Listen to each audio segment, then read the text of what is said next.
The morning sun cast long shadows across the Montana prairie as Jake Morrison adjusted his worn leather hat and guided his horse along the familiar cattle trail. He had been working this ranch for 15 years, and every sunrise brought the same routine: check the fences, count the livestock, and ensure the water sources were clean. But this particular Tuesday in September would change everything he thought he knew about courage, honor, and the bonds that connect all people. Jake was a man of few words, standing tall at 6 feet 2 inches with weathered hands that told stories of hard work and honest living. His neighbors respected him for his integrity, and even those who disagreed with his quiet political views acknowledged his fairness in business dealings. He treated everyone with the same straightforward respect, whether they were wealthy ranchers or struggling farmhands looking for day work. As he rode through the eastern pasture, something unusual caught his attention. Near the old creek bed, where the cottonwood trees provided shade during the hottest part of summer, he spotted a figure lying motionless on the ground. Jake's heart immediately quickened as he spurred his horse forward, dismounting quickly when he reached the scene. An elderly Native American man lay unconscious beside the creek, his breathing shallow and labored. His clothes were dusty from travel, and a small leather bag rested beside him. Jake could see that the man was dehydrated and possibly suffering from heat exhaustion. Without hesitation, Jake knelt down and gently shook the man's shoulder. "Sir, can you hear me?" Jake asked, his voice carrying genuine concern. When there was no response, he carefully lifted the elderly man and carried him to the shade of the largest cottonwood tree. Jake retrieved his water bottle from his saddlebag and began to slowly drip water onto the man's lips, being careful not to cause choking. After several tense minutes, the elderly man's eyes fluttered open. He looked confused at first, trying to focus on Jake's face hovering above him. Jake smiled reassuringly and continued offering small sips of water. "Easy there, friend," Jake said softly. "You're safe now. I'm Jake Morrison, and this is my ranch. What's your name?" The elderly man struggled to sit up, and Jake helped support him against the tree trunk. In a voice barely above a whisper, he replied, "Joseph. Joseph Running Bear. I was traveling to visit my granddaughter in Billings when my truck broke, down about 10 miles back.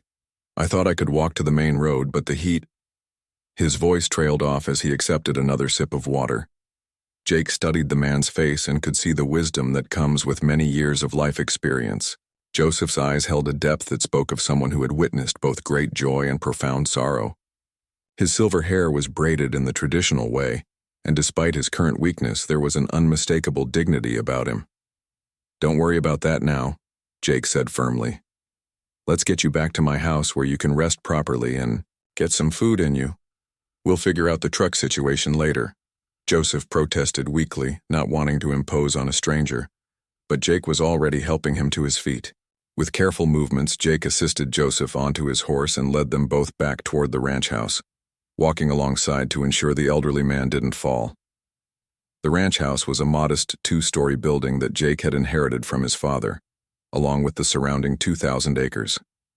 It wasn't fancy, but it was clean, comfortable, and always had room for someone in need. Jake's late wife Sarah had instilled in him the importance of hospitality, and even though she had been gone for 3 years now, her influence continued to guide his actions.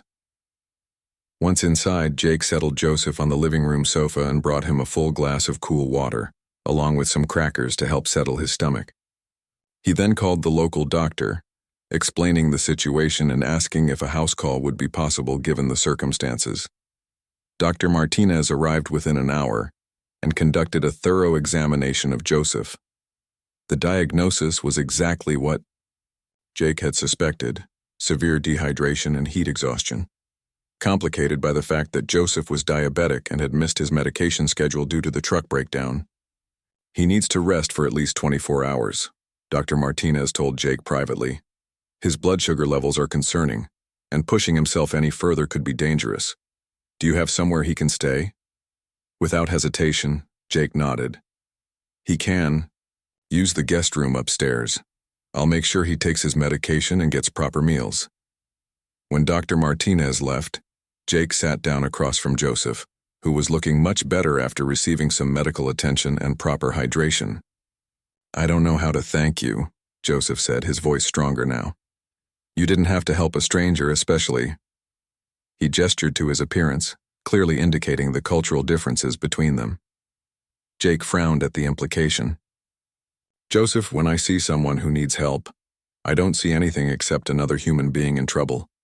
My father taught me that a man's worth isn't measured by his background, but by his character and how he treats others. Joseph studied Jake's face carefully, as if trying to determine whether these words were genuine or simply polite conversation. After a long moment, he nodded slowly. Your father raised you well, Joseph said quietly. In my culture, we believe that the spirits sometimes put people in our path for a reason. Perhaps this meeting was meant to happen.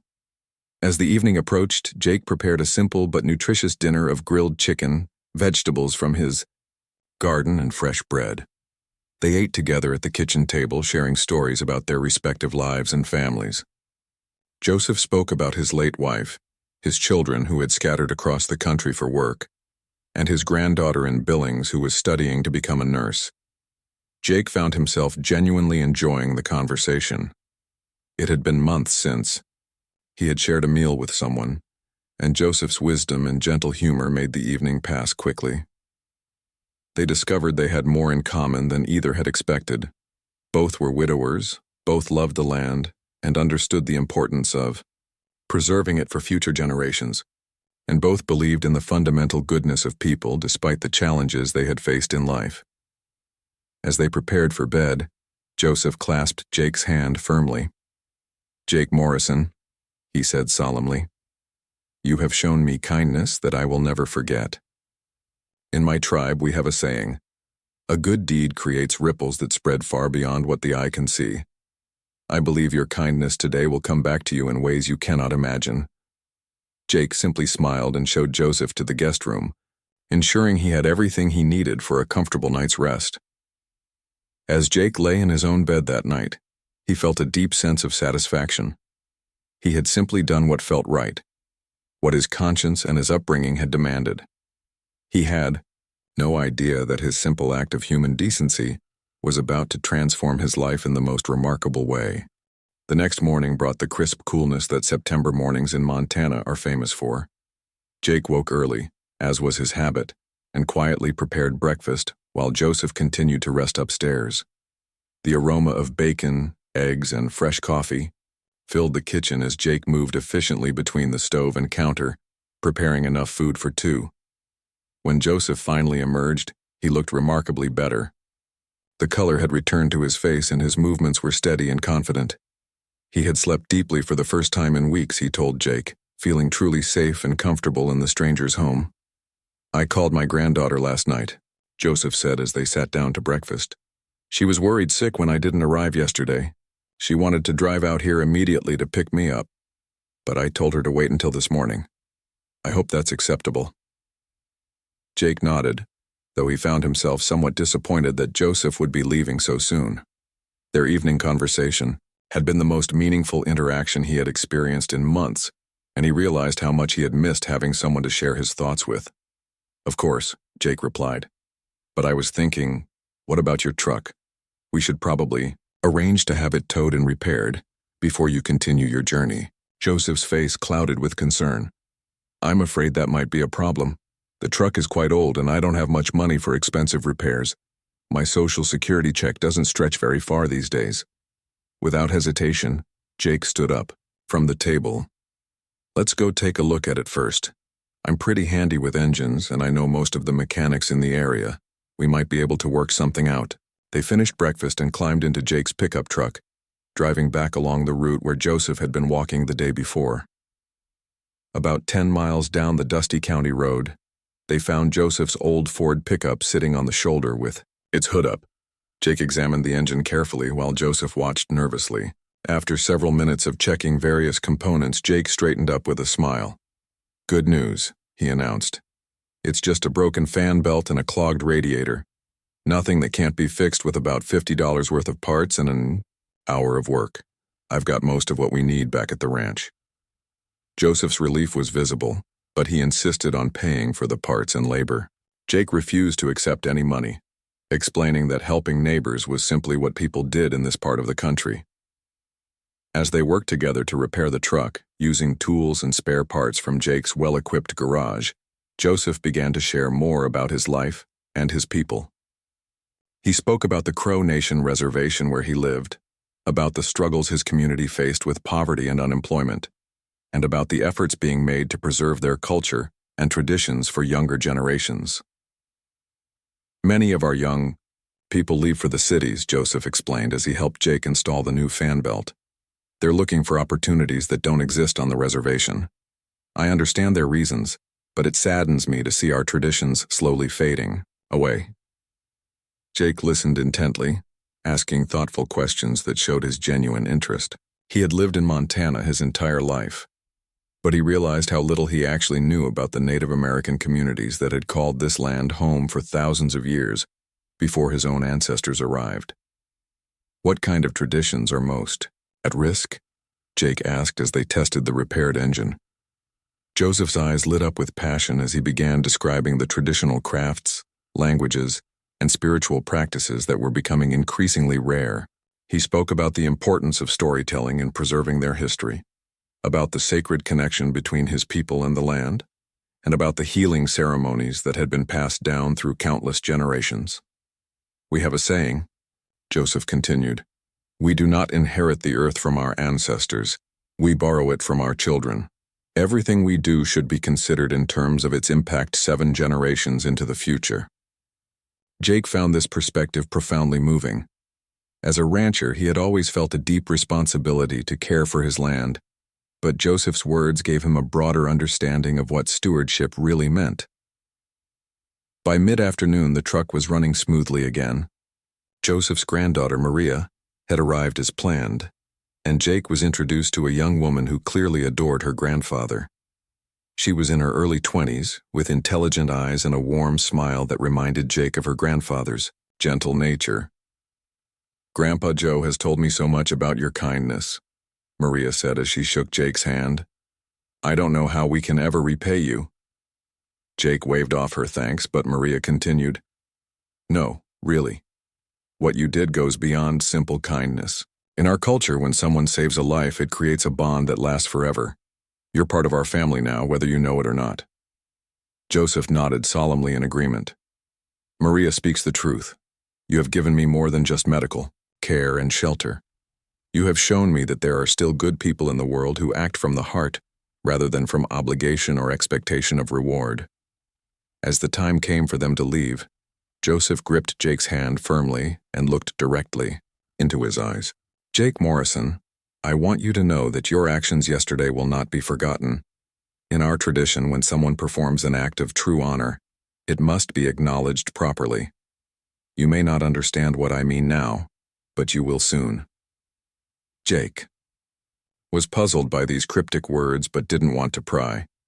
He simply wished them a safe journey and watched as they drove away, Maria's arm around her grandfather's shoulders in the passenger seat.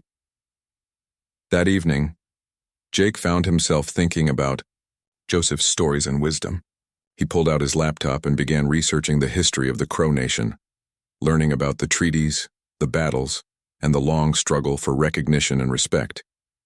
He read about the beauty of their traditional way of life and the challenges they faced in the modern world. For the first time in his adult life, Jake began to see his own family's history from a different perspective.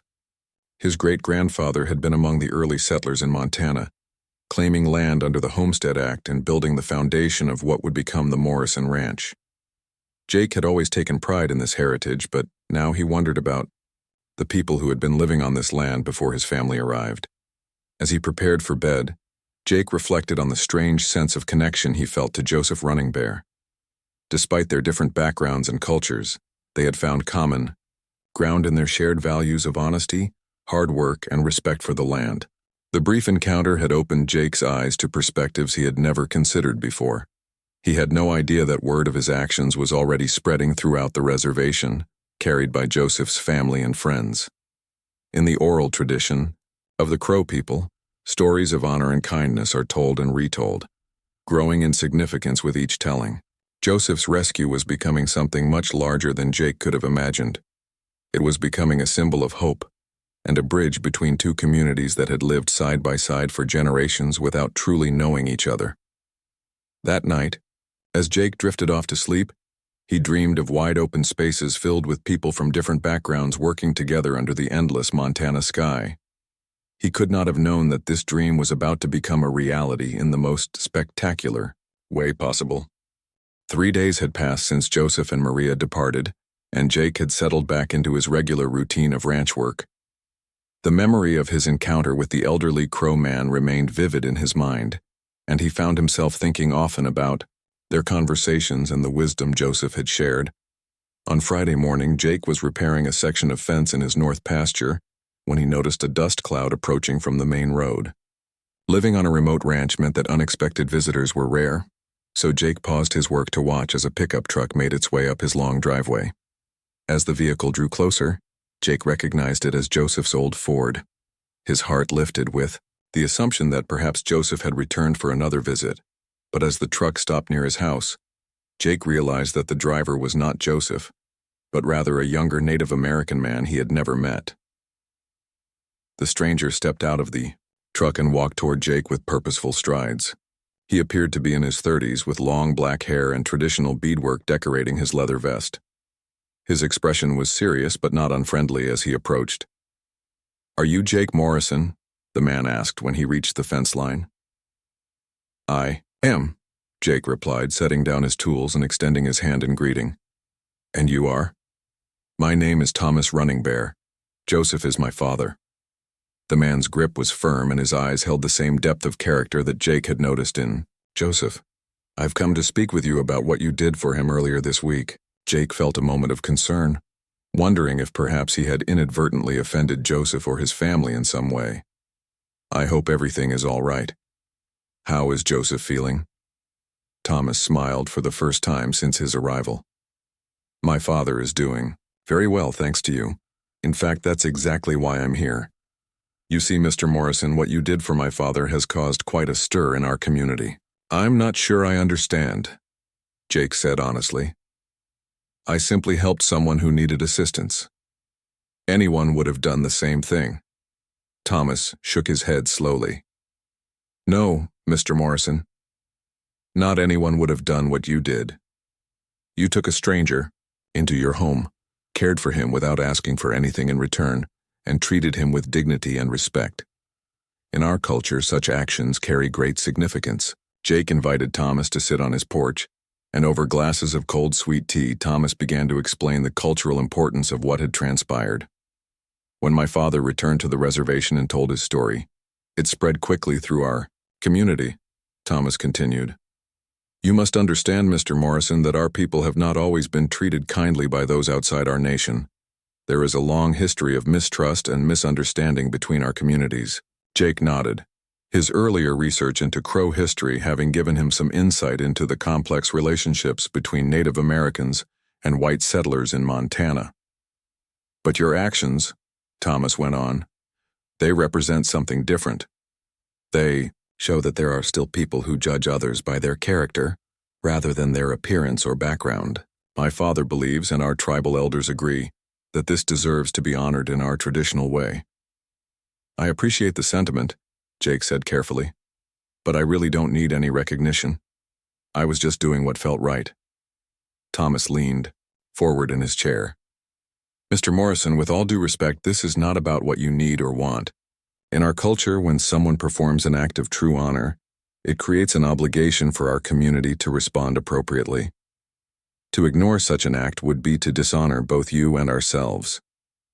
Jake was beginning to feel uncomfortable with the weight of significance being placed on what he considered a simple act of human decency.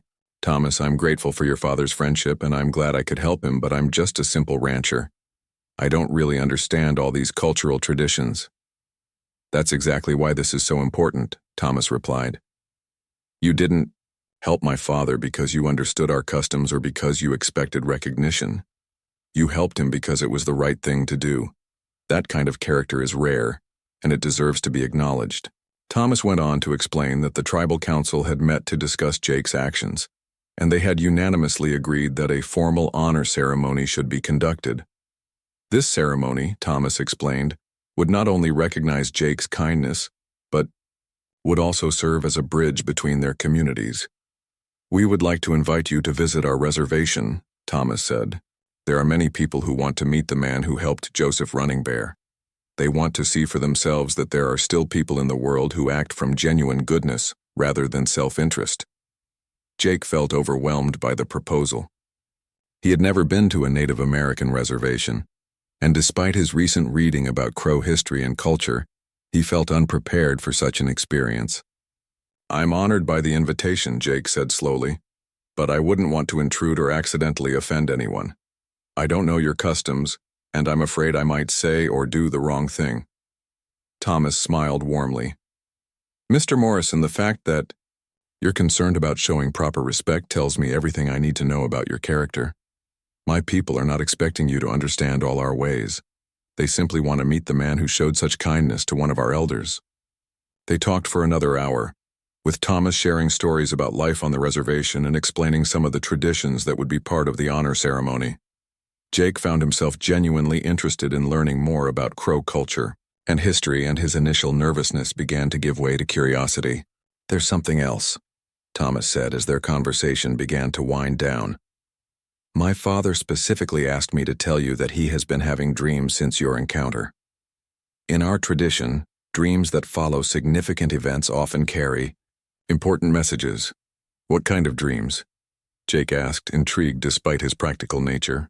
"He dreams of warriors standing in formation, showing respect to someone who has shown honor. He believes these dreams are telling him that your act of kindness will be recognized in a way that goes beyond a simple ceremony." Jake didn't know what to make of such mystical talk, but he could see that Thomas took his father's dreams very seriously. "When would this ceremony take place?" Jake asked, surprising himself by seriously considering the invitation.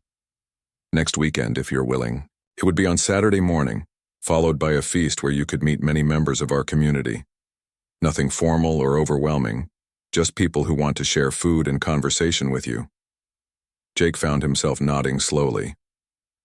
Despite his initial reservations, something about the sincerity in Thomas's voice and the genuine respect being shown to him made the idea appealing.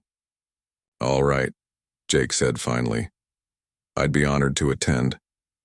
Thomas's face broke into a broad smile. "Excellent. My father will be very pleased. I'll pick you up Saturday morning at dawn. The ceremony begins at sunrise, which is traditional for honoring acts of courage and kindness." As Thomas prepared to leave, he turned back to Jake with a serious expression.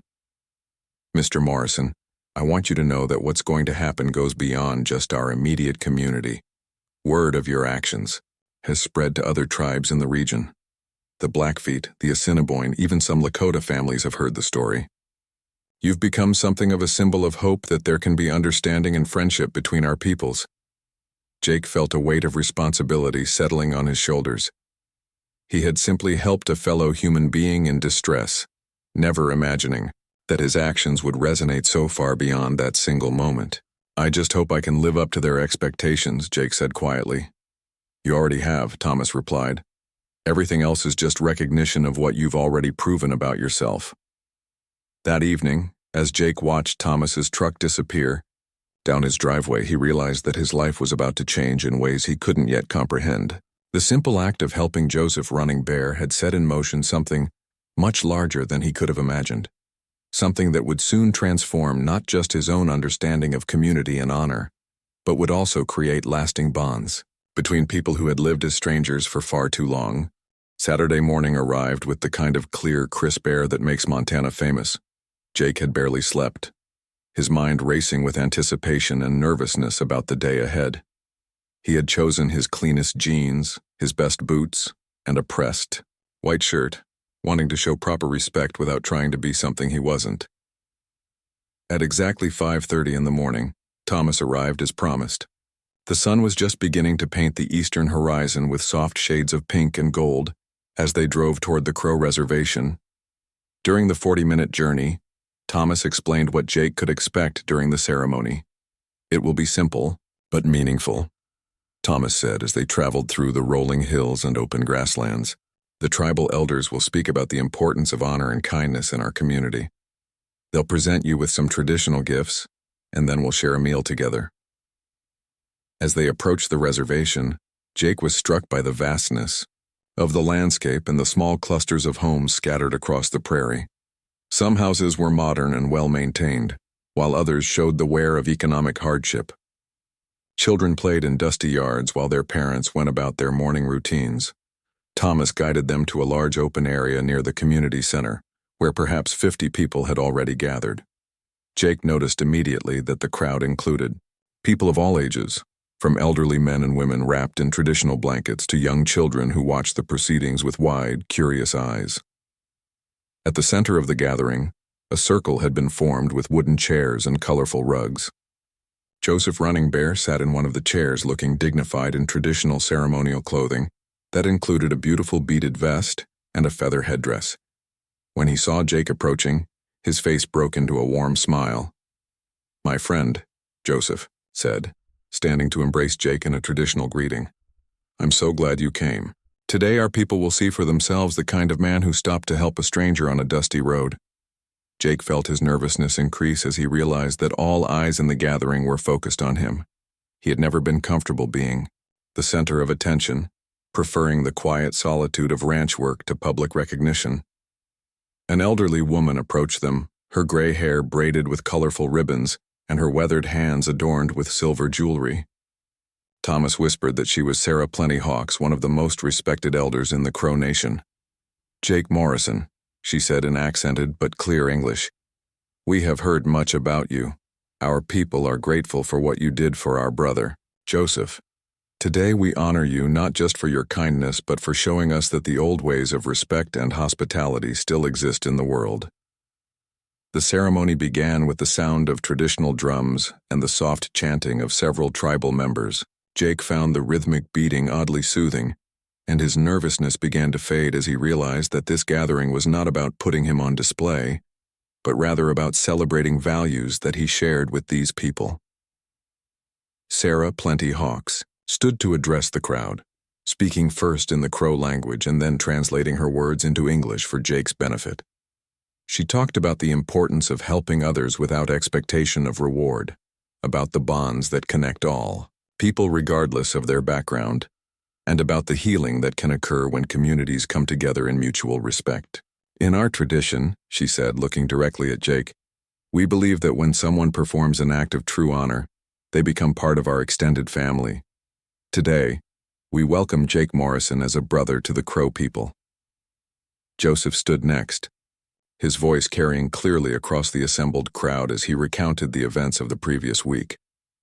But as he told the story, Jake hardly recognized it as his own experience. In Joseph's telling, Jake's simple act of helping a stranded traveler became something heroic and significant. "This man," Joseph said, gesturing toward Jake, "saw someone in need and did not hesitate to help. He did not ask about my background, my beliefs, or my ability to repay his kindness. He saw only another human being who needed assistance, and he acted from his heart." Several other tribal members stood to speak, each adding their own perspective on the importance of Jake's actions. They talked about the history of mistrust between their communities, about the need for bridges of understanding, and about their hope that Jake's example might inspire others to look beyond surface differences to the common humanity that connects all people. Jake was deeply moved by their words, but he was also beginning to feel overwhelmed by the weight of symbolism being placed on his shoulders. When called upon to speak, he stood somewhat uncertainly and addressed the gathering in his straightforward, honest manner. "I'm not really good with speeches," he began, his voice carrying a slight tremor of nervousness. "But I want you all to know how much this means to me. When I helped Joseph, I wasn't thinking about making any kind of statement or building bridges between communities. I was just doing what my parents taught me to do, help people who need help." The crowd listened intently as Jake continued.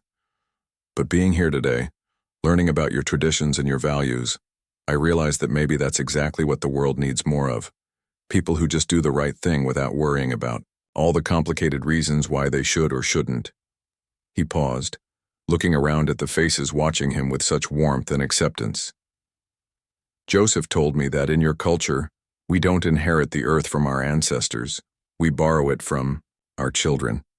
I've been thinking about that a lot this week. Maybe the same thing is true about kindness and respect. We borrow them from future generations and we have a responsibility to pass them on improved.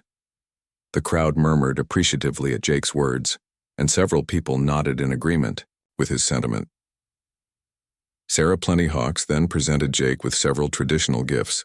The first was a beautiful hand-woven blanket with intricate patterns that she explained represented the 4 directions and the connection between earth and sky.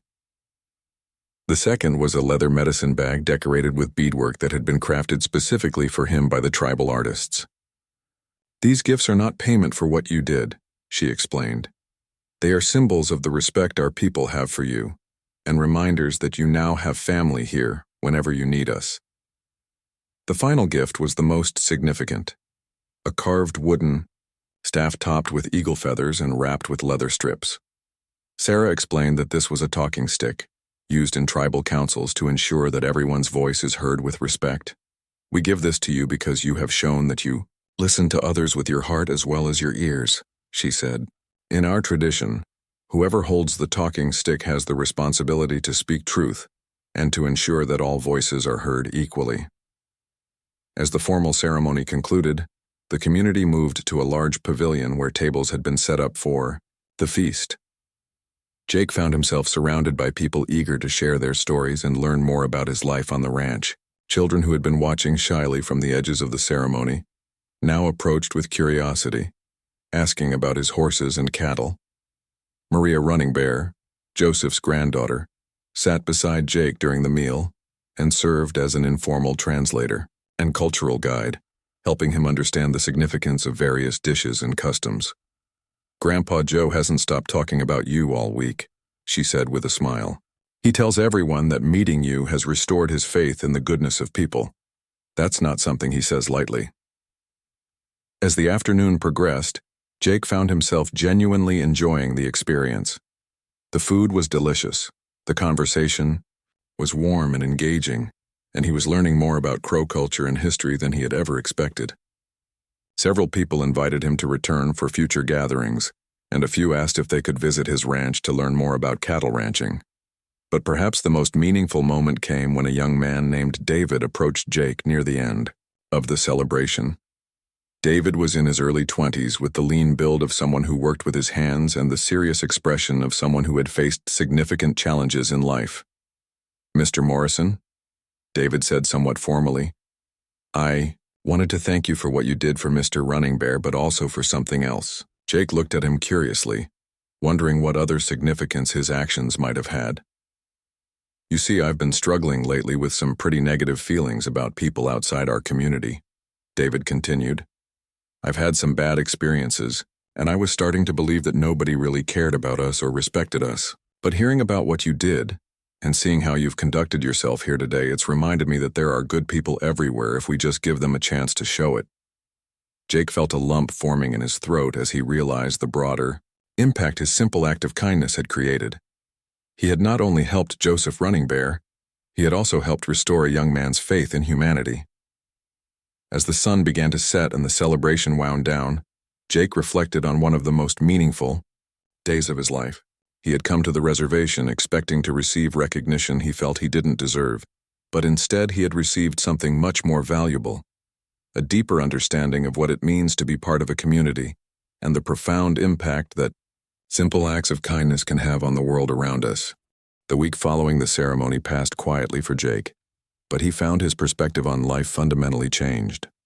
The traditional gifts from the Crow Nation occupied places of honor in his living room, and he frequently found himself running his fingers over the intricate beadwork on the medicine bag or studying the symbolic patterns woven into the blanket. More importantly, Jake discovered that his interaction with Joseph and the subsequent honor ceremony had awakened something within him that he hadn't realized was missing. For the first time since his wife Sarah's death 3 years earlier, he felt genuinely connected to a larger community and purpose. On Wednesday evening, as Jake sat on his porch watching the sunset paint the sky in brilliant oranges and purples, he noticed another dust cloud approaching from the main road. This time, however, it wasn't a single vehicle. It appeared to be a small convoy of trucks and cars making their way up his driveway. Jake stood and walked toward the approaching vehicles, curiosity overcoming any concern about unexpected visitors. As the first truck came to a stop, he was delighted to see Joseph Running Bear climbing out of the passenger seat, followed by Thomas and several other people Jake recognized from the ceremony. "My friend," Joseph called out as he approached Jake with open arms. "I hope you don't mind that we've come unannounced, but we have something important to discuss with you." Jake welcomed the group warmly, though he was puzzled by the serious expressions on their faces. As more vehicles arrived, he counted nearly 20 people gathering in his yard, including several tribal elders he had met at the ceremony. Sarah Plentyhawks approached Jake with the same dignity and grace she had shown at the reservation. "Jake Morrison," she said solemnly, "we have come because something unprecedented has happened in our community, and it concerns you directly." Jake felt a flutter of concern. "I hope I didn't do anything to offend anyone during the ceremony. If I made some cultural mistake—" No, Thomas interjected quickly. "This is nothing you did wrong. In fact, it's quite the opposite." Sarah nodded and continued. "Jake, in the days since our ceremony, word of your actions and your character has spread far beyond our reservation. We have received visits and messages from other tribal nations throughout Montana, North Dakota, and even Wyoming. The story of the cowboy who saved Joseph Running Bear has become something much larger than any of us anticipated." Jake listened, with growing amazement as Sarah explained that representatives from the Blackfeet Nation, the Little Shell Tribe, the Assiniboine and Gros Ventre tribes, and even some Lakota families had traveled great distances to hear the story firsthand. More importantly, they had all expressed a desire to honor Jake in their own traditional ways. "But that's not why we're here tonight," Thomas added, his voice carrying an excitement that Jake had never heard before. "Something extraordinary has been proposed, and we wanted to discuss it with you before making any decisions."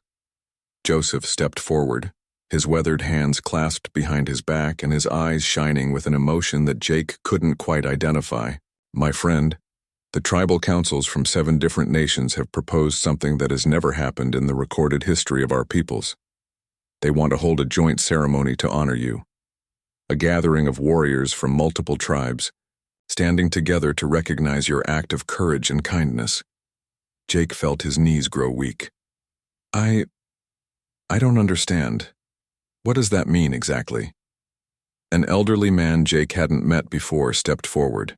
Thomas quickly introduced him as Robert Bear Medicine, a respected elder from the Blackfeet Nation who had driven over 200 miles to be part of this conversation. "Young man," Robert said in a voice that carried the authority of age and wisdom, "in our traditions, when someone performs an act of true honor that bridges communities, it must be acknowledged by all who benefit from that act. Your kindness to Joseph Running Bear has reminded all our peoples that there are still individuals who judge others by their character, rather than their appearance or background." Robert went on to explain that the proposed ceremony would involve traditional warriors from each participating tribe, arriving at Jake's ranch at dawn, dressed in full ceremonial regalia, to perform honor songs and dances that had been passed down through generations. 50 warriors representing 7 tribal nations would stand on your land to honor what you have done, Robert continued. "This has never happened before in the history of our peoples, not for someone outside our communities, and not with so many different tribes participating together." Jake found himself overwhelmed by the magnitude of what was being proposed. "But why here? Why at my ranch?" Sarah Plentyhawks smiled gently. "Because this is where your heart lives, Jake Morrison. This is the land you care for, the place where you showed us who you truly are. It would be fitting for the ceremony to take place on the ground that has shaped your character." Joseph placed a comforting hand on Jake's shoulder. "My friend, I know this seems overwhelming. When I was lying by that creek a week ago, I never could have imagined that your simple act of kindness would grow into something like this. But sometimes, the spirits work in ways that surprise us all." Thomas stepped forward with a practical question. "Jake, would you be willing to allow this ceremony to take place on your ranch? We would need to use your north pasture, the flat area near where you found my father. The ceremony would begin at sunrise and last about 2 hours, followed by a feast that we would prepare ourselves. Jake looked around at the faces watching him expectantly. These people had driven hundreds of miles to ask his permission for something that clearly meant a great deal to them. Despite his natural inclination toward privacy and solitude, he found himself nodding slowly. "I would be honored," he said quietly. "But I have to ask, are you sure this is appropriate? I'm not a member of any of your communities. I don't understand all your traditions. What if I accidentally do something disrespectful?" Robert Bear Medicine laughed heartily. "Son, the fact that you're worried about showing proper respect tells us everything we need to know about your character. Besides, this ceremony isn't about what you know or don't know about our ways. It's about recognizing the good that already exists in your heart." Sarah added, "We will guide you through everything, Jake. All you need to do is be yourself. The same man who stopped to help a stranger without thinking about the consequences or rewards." The group spent the next hour discussing the practical details of the ceremony. It would take place the following Saturday, giving the various tribal delegations time to travel to Montana and prepare. Jake would need to clear a space for the participants to set up their camps, as many would be traveling from great distances and would need to stay overnight. "One more thing," Joseph said as the group prepared to leave. "The ceremony will include the presentation of gifts from each participating tribe. These won't be tourist souvenirs, Jake. They will be sacred objects that have been blessed by our spiritual leaders and crafted specifically for you. In our traditions, such gifts carry great responsibility." "What kind of responsibility?" Jake asked. "The responsibility to live up to the honor being shown to you," Thomas replied. "To continue being the kind of person who deserves such recognition. To serve as a bridge between our communities whenever the opportunity arises." As the group began returning to their vehicles, Jake felt a mixture of excitement and anxiety about what lay ahead. In less than a week, his quiet ranch would host one of the most unprecedented intertribal ceremonies in Native American history. Joseph was the last to leave, and he paused to speak privately with Jake. "My friend, I want you to know that what's happening goes far beyond the simple fact that you helped an old man by the side of the road. Your actions have given hope to people who had begun to lose faith in the possibility of true understanding between different communities. I just hope I can live up to all these expectations," Jake replied honestly. Joseph smiled warmly. "You already have, Jake Morrison. Everything else is just recognition of what you've already proven about yourself." That night, as Jake lay in bed staring at the ceiling, he thought about how dramatically his life had changed in just 2 weeks.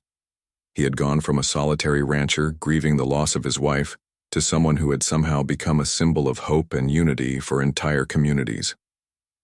The weight of that responsibility was daunting, but as Jake finally drifted off to sleep, he found himself looking forward to the ceremony with genuine anticipation. For the first time in years, he felt like his life had a purpose that extended beyond the daily routines of ranch work. He was about to become part of something much larger than himself, and despite his natural inclination toward humility, he was beginning to understand that some honors are too important to refuse. Saturday morning arrived with a clarity that seemed to make every blade of grass and every distant mountain peak stand out in sharp relief. Jake had been awake since 4 o'clock, too excited and nervous to sleep any longer. He had spent the previous day preparing his ranch for the unprecedented gathering, clearing the north pasture, and setting up basic facilities for the visiting tribal delegations. As the first hints of dawn began to lighten the eastern sky, Jake heard the distant sound of vehicles approaching. Standing on his porch with a cup of coffee in hand, he watched in amazement as a steady stream of trucks, cars, and even a few horse trailers made their way up his driveway. The first to arrive were the Crow delegation, led by Joseph and Thomas, Running Bear. Joseph emerged from the lead vehicle wearing full ceremonial regalia that took Jake's breath away. His outfit included an elaborate feathered headdress, a beaded breastplate that caught the early morning light, and traditional leather leggings decorated with intricate quill work. "My friend," Joseph called out as he approached the porch, "are you ready for this day?" Jake nodded, though he felt anything but ready. "I think so. I have to admit, I'm more nervous than I've ever been in my life." "That's good," Joseph replied with a knowing smile. It means you understand the significance of what's about to happen. Over the next 30 minutes, delegations from 6 other tribal nations arrived in succession. Each group was led by respected elders and warriors dressed in their finest traditional clothing. Jake was introduced to representatives from the Blackfeet Nation, the Little Shell Tribe, the Assiniboine and Gros Ventre peoples, and even a delegation of Lakota warriors who had traveled from South Dakota specifically for this ceremony. As Jake met each group, he was struck by the diversity of tribal traditions represented. While all shared certain common elements, each nation had its own distinctive style of dress, its own ceremonial protocols, and its own way of expressing respect and honor. Robert Bear Medicine from the Blackfeet Nation approached Jake carrying a large drum decorated with painted symbols. "Jake Morrison," he said formally, "today you will hear the songs of 7 nations all sung in your honor. These are not songs we share lightly. They are reserved for moments of great significance." Sarah Plenty Hawks gathered the tribal leaders together for a brief consultation before approaching Jake with instructions for the ceremony. "You will stand in the center of the circle while the warriors take their positions around you," she explained. "You don't need to do anything except be present and receive the honor being offered to you." As the sun crested the horizon, painting the Montana landscape in gold and amber, the ceremony began. 50 warriors, representing 7 different tribal nations, formed a large circle in Jake's north pasture. Each warrior carried traditional weapons, wore full ceremonial regalia, and displayed the proud bearing of someone representing not just themselves, but their entire people. The sight was breathtaking. Eagle feathers caught the morning breeze. Traditional war paint created striking patterns on faces filled with dignity and purpose, and the morning light reflected off countless beads, shells, and pieces of polished metal incorporated into their ceremonial clothing.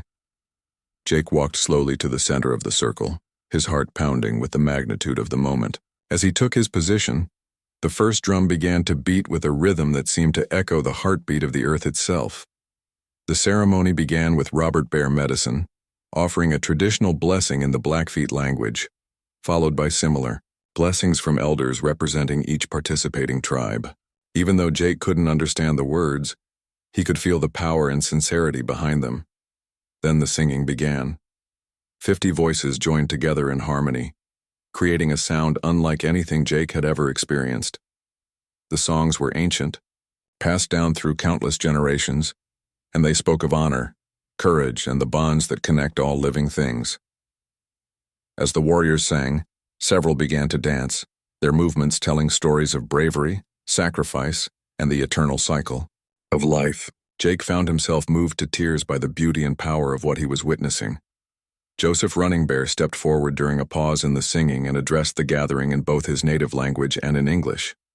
"Brothers and sisters," he said, his voice carrying clearly across the pasture, "we have come from great distances to honor Jake Morrison, a man who showed us that kindness and respect still exist in the world. His actions remind us that we are all part of the same human family, regardless of the color of our skin or the traditions of our ancestors." One by one, representatives from each tribal nation stepped forward to present Jake with gifts. The Blackfeet delegation gave him a sacred pipe, explaining that it had been blessed by their spiritual leaders and should be used for prayer and meditation. The Lakota warriors presented him with a beautiful war bonnet, telling him that it represented the courage he had shown in bridging communities. Each gift came with its own explanation of significance and responsibility. Jake received a traditional bow from the Assiniboine delegation, a medicine bundle from the Gros Ventre people, and a handcrafted knife from the Little Shell Tribe. Every present was not just an object, but a sacred trust that connected him permanently to these communities. The most moving moment came when Sarah Plenty Hawk stepped forward, carrying what appeared to be a simple wooden staff, but which she explained was something far more significant. "Jake Morrison," she said, her voice filled with emotion. "This is a talking stick that has been blessed by the spiritual leaders of all 7 participating tribes. It has never been done before in our history. Never have so many different nations joined together to create a single sacred object. She went on to explain that the staff represented Jake's role as a bridge between communities and gave him the authority to speak for unity and understanding whenever the need arose. With this staff, she continued, you become not just an honorary member of our individual tribes, but a keeper of the peace between all peoples. This is both a great honor and a great responsibility. As the formal gift presentations concluded, the 50 warriors began a final dance around Jake. This time, they invited him to join them, and despite his complete unfamiliarity with their movements, Jake found himself swept up in the rhythm and energy of the moment. The ceremony concluded with all 50 warriors raising their voices in a song of unity and brotherhood that echoed across the Montana prairie. As the last notes faded into the morning air, Jake found himself surrounded by people who had been strangers just hours earlier, but who now felt like family. The feast that followed was unlike anything Jake had ever experienced. Representatives from 7 different tribal nations shared their traditional foods, creating a meal that represented the diversity and richness of Native American culture. Jake found himself moving from group to group, listening to stories, sharing his own experiences, and learning about traditions that went back thousands of years.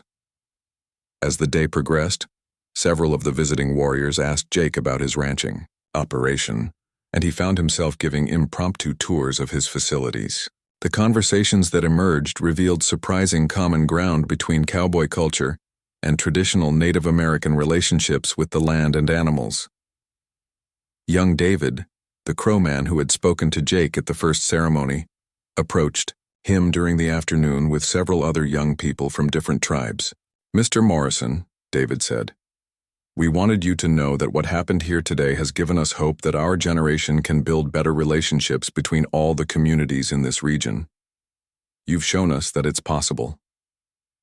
As the sun began to set and the various delegations prepared to depart, Jake found himself changed in ways he was still trying to understand. He had witnessed one of the most beautiful and meaningful ceremonies of his life, and he had been given gifts and responsibilities that would connect him forever to these communities. Joseph Running Bear was among the last to leave, and he embraced Jake warmly before departing. My friend, Joseph said, when I was lying by that creek 2 weeks ago, I thought I was just another old man who had gotten himself into trouble. But the spirits had bigger plans. Your kindness has created something beautiful that will last long after both of us are gone. As Jake watched the last vehicle disappear down his driveway, he looked around at his ranch with new eyes. The land that had always been his refuge and his responsibility had now become something more. A place where different communities had come together in mutual respect and understanding. The traditional gifts filled his living room with reminders of the day, but more importantly, Jake now carried within himself a deeper understanding of what it means to be part of something larger than oneself. His simple act of helping Joseph Running Bear had somehow grown into a symbol of hope and unity that would ripple outward for generations to come.